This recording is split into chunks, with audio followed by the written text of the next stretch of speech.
Class, our today's new topic is a ray and a beam of light. So what is the ray, class? The light given out by a point source is spread in all the directions. We all know that. Moving in a straight line. This is also we know that light travels in a straight line. The light traveling in any one direction in a straight line is called a ray of light. If I am talking about this source of light, this is sun, and if I am talking about this source of light, the rays are going in all the directions and all the directions are straight. You all know that. So if I choose any one of them, then suppose I am taking this or maybe this, then if I choose one of the light ray, then we can say this is ray, or we can say light ray. So these all are the combination of rays, so we can say light rays. And if I choose one of them which is going straight, that is light ray. And class, it's very important, all the rays are going in a straight line. And now class, our second topic is a beam of light. A group of light rays given out from a source is called a beam of light. What is the meaning of that, class? A group of rays is known as beam of light. It means when you have more than one ray, then you can say that is the beam of light. So if I am talking about beam of light, the meaning is if you have a combination of rays, then we can say that is beam of light. But now class, there are two conditions. Either your rays are going parallel or they are not going in parallel directions. So by these two conditions, we have three kinds of beams. The first is parallel beam, second is when your rays are meeting in a specific point, that is convergent beam, and third one is when your beams are diverged. At that time we call that divergent beam. So now we will discuss on these three kinds of beam. First type is parallel beam. When all the light rays are parallel to one another, we can say those are parallel beams. So you can see here class, your ray 1, ray 2 and ray 3 all are parallel. But it's very important, for parallel beam your source is far, like sun. When your source of light is so far from you, then the light rays comes from that, those all the rays are parallel rays, and we can say those are parallel beams. Now for divergent beam, it's very important class. When you have a point source of light, then the light rays, or we can say the beam, comes from that point source, that is known as divergent beam. In your torch you can see that kind of light. When you have a torch class, and your torch can give you this kind of beam, so that is the divergent beam, because this is a point source of light and the light comes out from this point source, that light is divergent beam.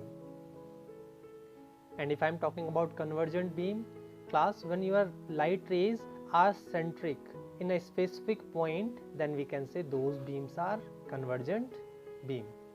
And the best example of this convergent beam is your eyes, because from the outer environment or from outer side, the light comes to your eyes and you can see, or you are able to see the objects.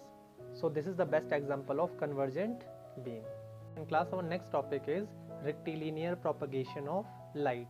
So what is the meaning of rectilinear propagation? Before that, you have to understand the meaning of the word rectilinear. Rectilinear means class straight.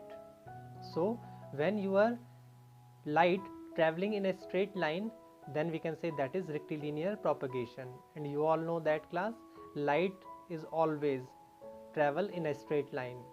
So by the help of experiment we can prove this, the rectilinear propagation of light.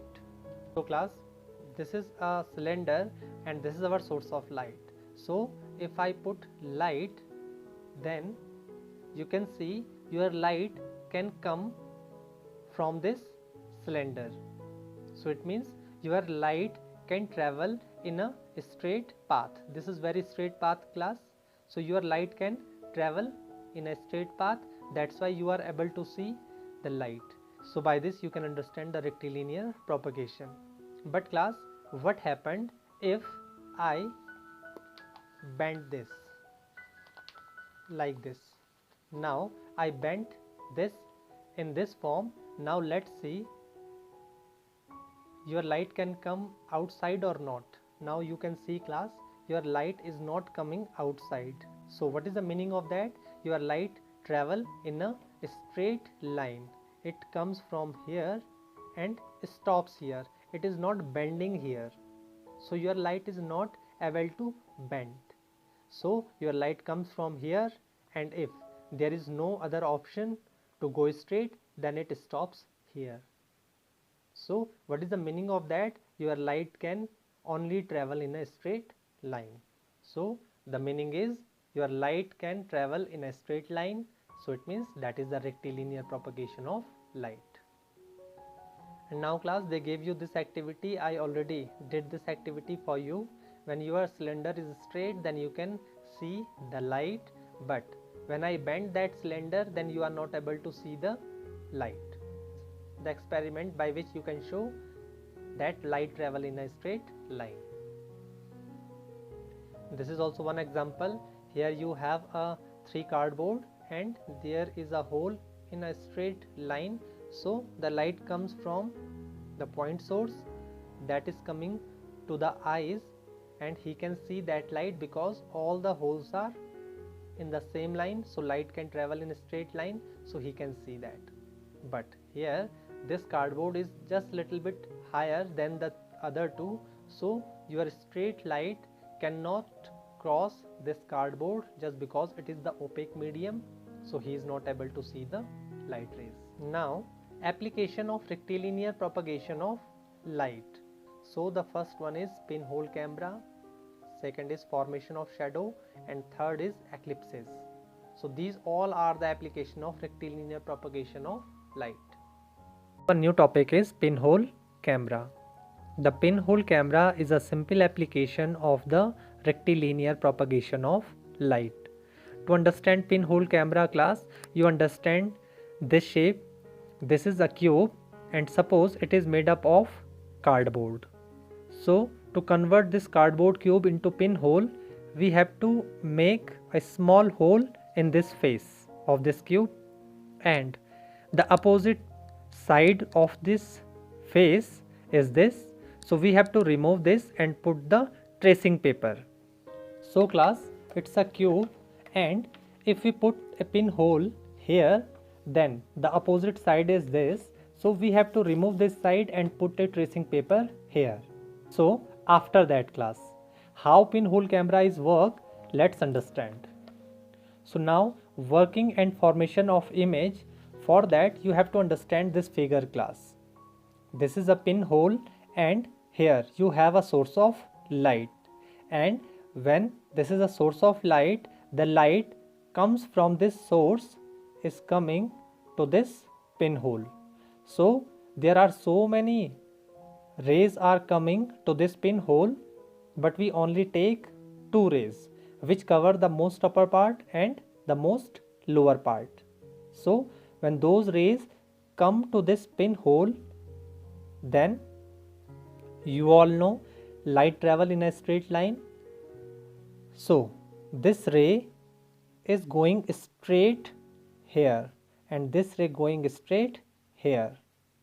So the light which comes from the most upper part A, it is just touch the screen here in this point, and the light which comes from this point, it touch the point B dash. So class, this is how your light can travel. You all know about the ray of light. If this point is A, so your ray which comes from the top point A is just going straight after this hole also, and it touch the screen. Suppose this is your screen class, it's a tracing paper and this is your screen. So in screen it just touch this point, so the ray which comes from A is just touch the screen in this point, and this B touch the screen in this point. So this B is become B dash and A become A dash, and this candle is invert in this screen. Now class, you have a question, why I am taking only 2 rays? I can take so many rays class if I am taking this. Suppose this point is C, and if I am taking the ray from this point also, then this touch the point C dash. Same if this point is D, then this point D ray touch here D dash. So we can take so many rays, but for your convenience, so for our convenience we just take only 2 rays from the most upper part and from the most lower part, and in between these 2 rays there are so many rays which lie between these 2 points. So that's why we only take 2 rays. So class, here you can see your light can travel in a straight line and it create a image which is inverted. So this is your AB and this is your A dash B dash. So this image is inverted image of this AB. And now class, you have some questions that is this image is same like this image or is this change? So for that there are 2 factors which are very important to make this image. So class, there are 2 factors which are affecting the size of image.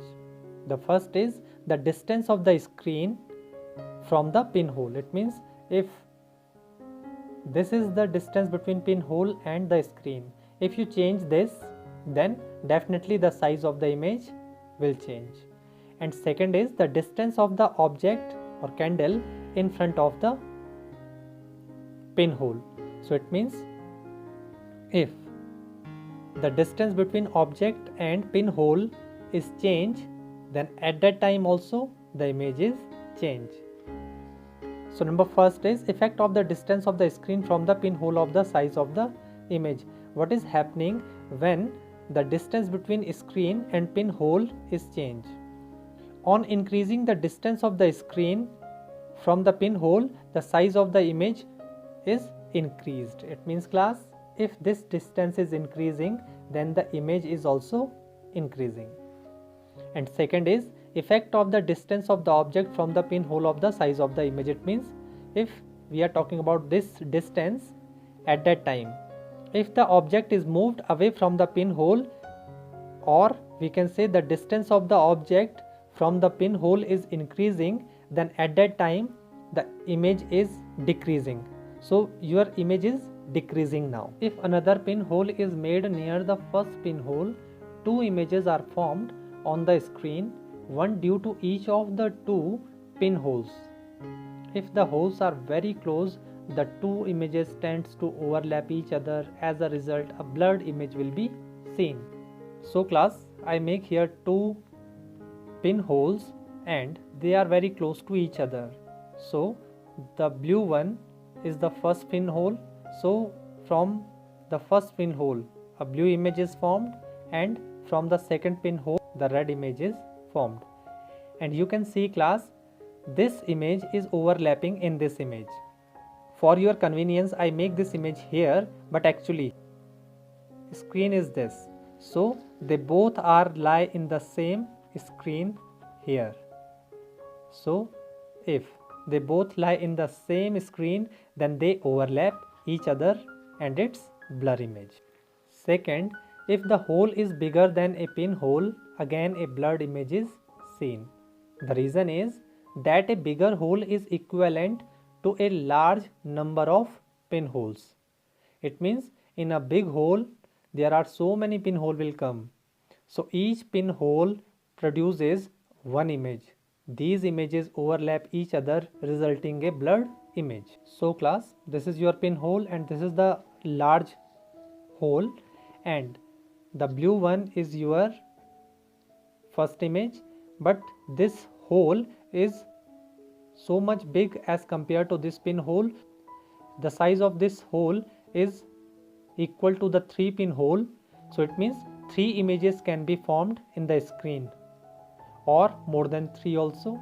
So for your convenience I just make only one image here, but it is for suppose second one.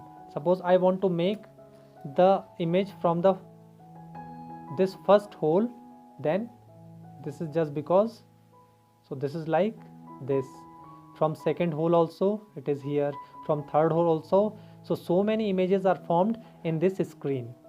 As I told you earlier, the screen is same, so your all the images formed in this same screen, so there is a blurred image. So when you have 2 pinholes or maybe 1 pinhole or the other larger hole, in both the condition you will get the blurred image, because there are so many images are formed in the screen, that's why. And C is, if a photographic film is placed in the place of the tracing paper, a photograph can be obtained. So class, if we put photographic film in the place of tracing paper, then we will get the photograph from that photographic film. So now class, the characteristics of the image formed by the pinhole camera. First is, it is real and formed on the screen. Second, it is inverted or upside down. So class, if your object is like this, then your image is like this. So this image is known as inverted or upside down. And third is, it is generally smaller in size than the object, because the object is far away from the pinhole than the screen. To understand this, it's very important class. Suppose this is your pinhole, so this is the screen and this is the pinhole. So the distance of the screen and pinhole is same, but maybe your source of light is so far from the pinhole. If your source is far from pinhole, then definitely your image is become smaller as compared to the object.